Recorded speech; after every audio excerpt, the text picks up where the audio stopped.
Damai sejahtera Allah yang melampaui segala akal, kiranya mengawal hati saudara-saudara sekalian di dalam Kristus Yesus, Tuhan kita. Amin. Selamat hari Minggu, saudaraku. Bagaimana kabar kita? Saya yakin semuanya kita dalam keadaan sehat dan sukacita. Karena minggu kita hari ini bernama Minggu Letare, bersukacitalah. Dan di hari Minggu ini Tuhan akan menyapa kita dari firman-Nya yang tertulis dari kitab Mazmur pasal 32 ayat yang ke-8 hingga ke-11. Saya baca untuk kita. Aku hendak mengajar dan menunjukkan kepadamu jalan yang harus kau tempuh. Aku hendak memberi nasihat, mataku tertuju kepadamu. Janganlah seperti kuda atau bagal yang tidak berakal, yang kegarangannya harus dikendalikan dengan tali les dan kekang. Kalau tidak, ia tidak akan mendekati engkau. Banyak kesakitan diderita orang fasik, tetapi orang percaya kepada Tuhan dikelilinginya dengan kasih setia. Bersukacitalah dalam Tuhan dan bersorak-soraklah, hai orang-orang benar. Bersorak-sorailah, hai orang-orang jujur. Demikian firman Tuhan. Saudaraku yang dikasihi Tuhan Yesus Kristus, saya mulai dari sebuah kisah. Ada seorang bapa, rupanya dahulu ketika masih anak-anak, dia diadopsi menjadi anak oleh seorang janda yang sangat kaya yang tidak punya anak. Tetapi setelah dia menjadi dewasa, dia ingin segera menguasai harta ibu angkatnya itu. Lalu dengan cara yang sangat halus dia membunuh ibu angkatnya itu. Dan dia tidak dicurigai oleh siapapun. Dan benar seluruh harta si ibu itu menjadi miliknya. Dan kemudian dia hidup bergelimang harta. Tetapi ternyata hidupnya tidak tenang. Dia selalu dikejar bayangan. Rasa bersalahnya yang membunuh ibu angkatnya yang sudah mengasuhnya itu terus menghantui dirinya. Dia sering mengalami mimpi-mimpi buruk, membuat dia susah tidur. Lalu dia mulai sakit-sakitan. Akhirnya dia bunuh diri. Saudaraku, itulah akibat bila orang menyembunyikan dosanya. Dosa-dosa yang tidak diselesaikan akan membuat kita terus gelisah, tidak tenang. Bahkan tidak sedikit orang yang menjadi gila dan bunuh diri. Dan itulah yang dialami oleh Daud. Para ahli mengatakan bahwa Mazmur 32 ini adalah Mazmur pertobatan Daud. Bila kita baca di kitab 2 Samuel pasal 11 sampai pasal 12, kita tahu di sana Daud melakukan dosa besar. Dia berzina dengan Batseba, istri sah dari Uria. Dan sama seperti dosa-dosa lain, satu dosa akan diikuti oleh dosa lain untuk menutupi dosa-dosa yang pertama itu. Seperti itulah yang dilakukan oleh Daud. Untuk menutupi dosa perzinahannya dengan Batseba itu, dia lalu menyusun strategi yang sangat licik, yang sangat halus untuk membunuh Uria, suami Batseba itu. Setelah semuanya itu beres, Daud mengira dosanya sudah tertutupi. Tetapi apa yang terjadi kemudian, saudaraku? Justru yang terjadi adalah sebaliknya. Mengapa? Ternyata ada hati nuraninya yang melihat, dan hati nuraninya itu terus menuduh dan menghakimi Daud. Dan apa hasilnya? Hidupnya menjadi susah. Itu kita baca di ayat 3 dan ayat 4 dikatakan, selama aku berdiam diri, tulang-tulangku menjadi lesu karena aku mengeluh sepanjang hari. Sebab siang malam tanganmu menekan aku dengan berat, sumsumku menjadi kering seperti oleh teriknya musim panas. Saudaraku, itulah akibat yang terjadi bila kita menyembunyikan dosa-dosa kita. Dosa-dosa yang tidak kita selesaikan dengan Allah akan terus menekan kita, membuat hidup kita tidak tenang, akan tetap gelisah, akan dikejar bayangan, kita akan merasa bersalah. Sebuah siksaan batin yang luar biasa. Menyembunyikan dosa sangat-sangat berbahaya bagi kita. Karena sikap seperti itu akan mengambil habis, menyedot habis kebahagiaan kita, menyedot habis sukacita kita, sehingga kegembiraan, kesehatan, bahkan kebahagiaan kita menjadi hilang. Itulah yang dikatakan di ayat 9 hingga ayat 10 yang diibaratkan sebagai kuda, sebagai bagal, sebagai kafir, yaitu orang-orang yang tidak peduli dengan dosa. Orang-orang yang tidak mau mengakui, bahkan merasa bangga bila mereka melakukan dosa. Apa upah mereka? Mereka itu akan mendapat banyak kesakitan. Dan yang paling mengerikan kelak, ketika Yesus datang kedua kali menghakimi, mereka akan dijatuhi hukuman mati kekal. Dan mereka akan dibuang ke neraka kekal bersama si iblis. Kasihan sekali orang-orang seperti itu. Karena itu saudaraku, Nats hari ini mengajak kita, mari jangan pernah menyimpan atau menyembunyikan atau menutupi dosa-dosamu. Mengapa? Karena sangat-sangat berbahaya, karena akan menyiksa batinmu dengan luar biasa. Dan jangan menyembunyikannya, karena bagaimanapun pintarnya kita menyembunyikan seperti liciknya si Daud itu, toh Tuhan juga tahu. Dia melihat semuanya, tidak ada yang tersembunyi bagi dia. Saudaraku, untunglah ada Nabi Natan, penasehat raja. Tuhan mengutus dia kepada Daud. Dan metode si Natan ini sungguh luar biasa. Natan itu bercerita, dan dengan metode bercerita itulah dia menyadarkan Daud akan dosa-dosanya. Lalu apa yang terjadi? Daud mengakui seluruh dosa-dosanya kepada Tuhan, sedikit pun tidak ada yang disembunyikan dia. Dan kemudian Daud memohon agar Tuhan berkenan mengampuni dosa-dosanya. Seperti kita baca di ayat 5. Saya baca di bahasa Indonesia sehari-hari mengatakan, lalu aku mengakui dosaku kepadamu. Kesalahanku tak ada yang kusembunyikan. Aku memutuskan untuk mengakuinya kepadamu, dan engkau mengampuni semua dosaku. Saudaraku, itulah seruan Nats ini kepada kita hari ini.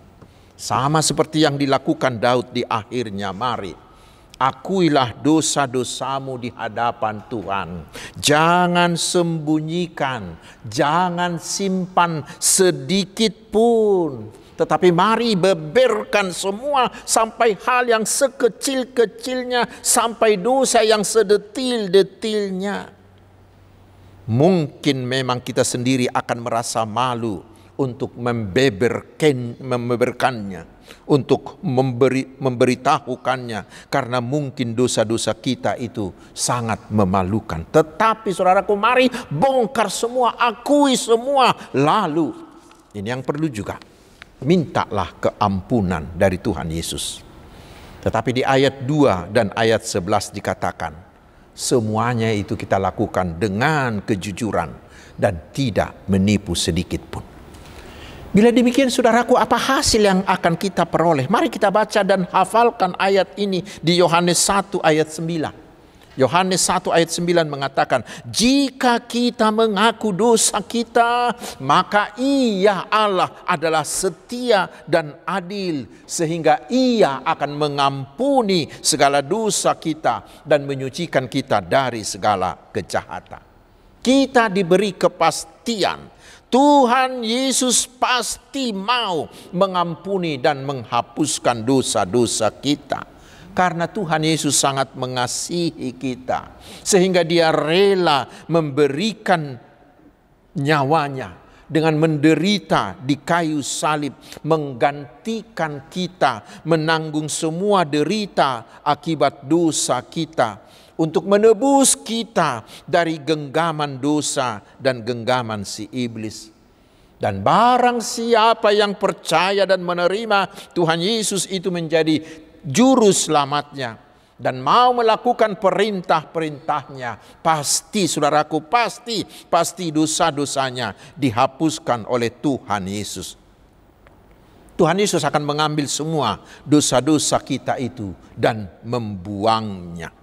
Lalu kita menjadi ringan, kita menjadi tenang, kita menjadi selamat, dan kita menjadi kudus.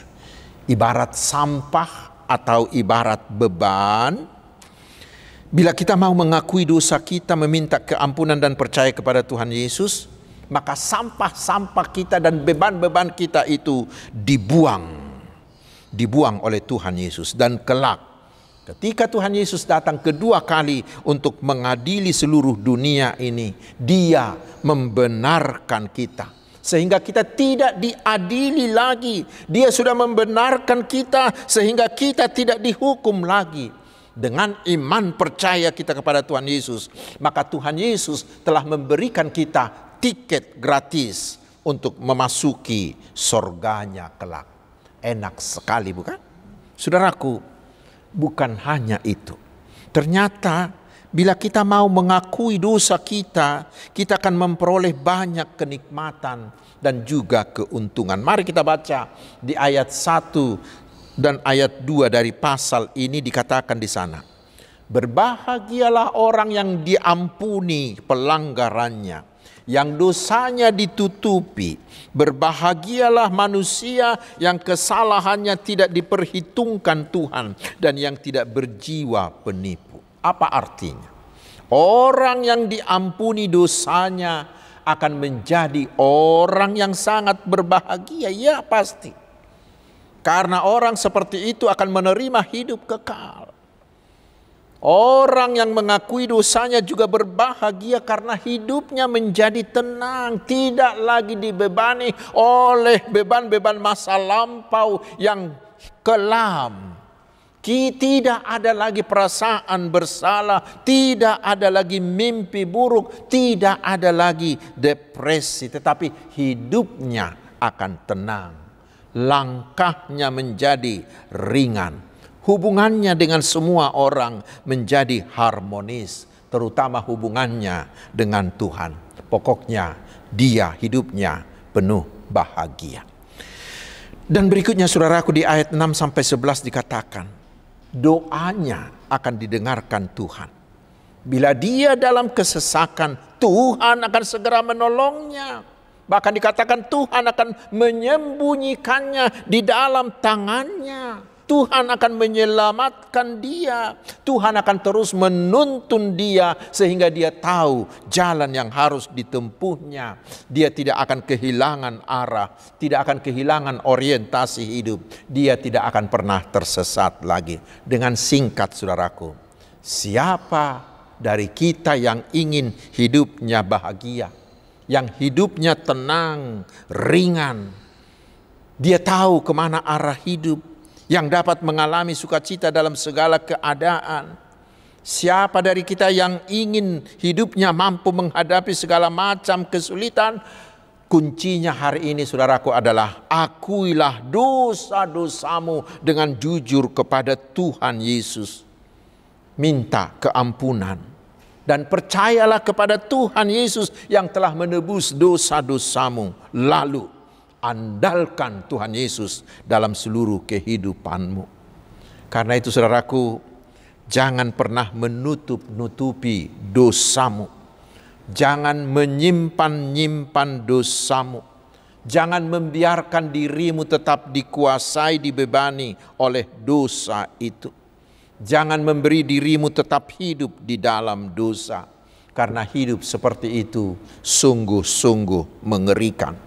Hidup seperti itu ibarat menumpuk sampah, menumpuk kotoran-kotoran dalam diri kita.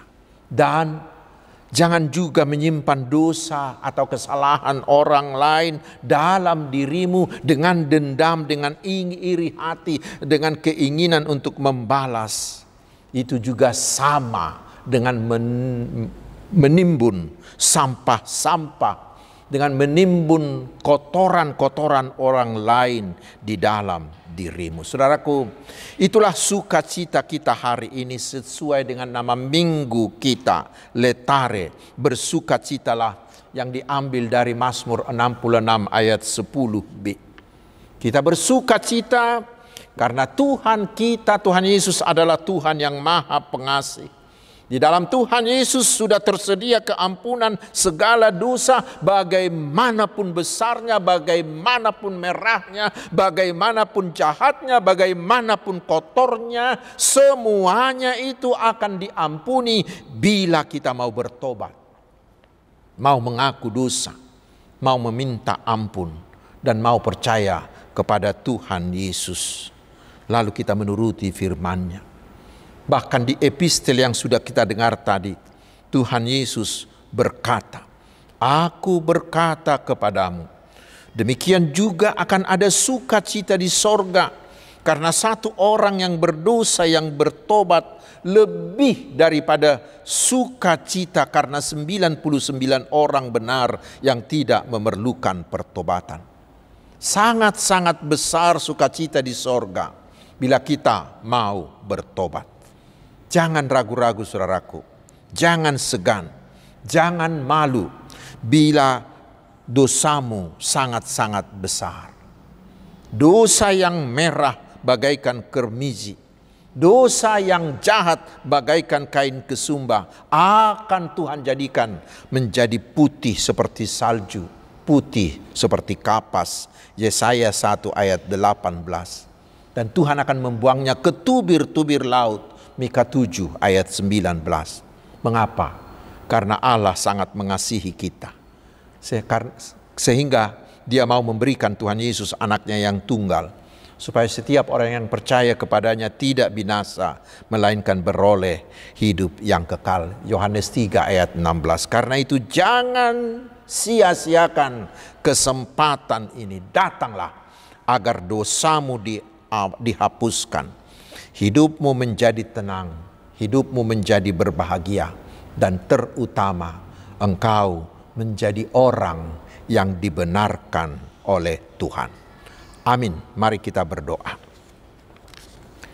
Terima kasih Tuhan atas firman-Mu yang memberi kami kekuatan dan keberanian untuk datang setiap saat mengakui dan memohon keampunan dosa-dosa kami. Hari ini kami berletare, karena kami tahu pasti Engkau Tuhan akan menghapuskan dosa-dosa kami. Karena Engkau Tuhan Yesus telah mati untuk menebus dosa-dosa kami itu. Karena itu ingatkanlah kami dengan Roh-Mu, agar jangan ada di antara kami yang menutup-nutupi dosa-dosa kami. Ya Tuhan, kami terus-menerus memohon belas kasih-Mu agar Tuhan segera membuang virus COVID-19 ini dari antara kami. Karena Engkau adalah Allah yang Maha Kuasa. Biarlah segala usaha untuk menghapus virus ini Engkau berikan keberhasilan, sehingga segera kami bisa hidup normal kembali. Dan berilah kami hikmat-Mu, sehingga kami dimampukan menghadapi segala macam keadaan. Ya Tuhan Bapa yang Maha Kasih, berkatilah kami umat-Mu ini dalam semua pekerjaan dan kegiatan kami. Jadikanlah kami saluran berkat-Mu bagi orang lain. Dan kami memohon sembuhkanlah semua saudara kami yang sedang sakit. Hiburkanlah mereka yang bersedih. Kuatkanlah mereka yang dalam pergumulan. Tunjukkanlah jalan bagi yang mereka mengalami kebuntuan. Berkatilah keluarga kami agar tetap dipenuhi kasih-Mu. Berkatilah mereka yang berulang tahun kelahiran dan yang berulang tahun pernikahan. Berilah mereka sukacita surgawi-Mu. Ya Tuhan Raja Gereja, berkatilah gereja-Mu di seluruh dunia, agar semakin bersemangat mengabarkan Injil-Mu dan kerajaan-Mu semakin meluas. Berilah kekuatan dan kuasa-Mu bagi seluruh misionaris dimanapun mereka menginjili, Secara khusus, berilah hikmat-Mu kepada Kepala Departemen Marturia HKBP yang baru, sehingga melalui hamba-Mu ini, penginjilan di HKBP semakin digerakkan. Sehingga semua ruas nih HKBP digerakkan menjadi penginjil-penginjil dalam kehidupan sehari-harinya. Kami serahkan bangsa dan negara kami ke tangan-Mu, agar Tuhan tetap bekerja mendatangkan damai sejahtera bagi seluruh rakyat bangsa ini. Terpujilah nama-Mu ya Tuhan yang kudus, kekal selama-lamanya. Di dalam nama Tuhan Yesus kami berdoa, dan kehendak-Mu lah yang jadi. Amin.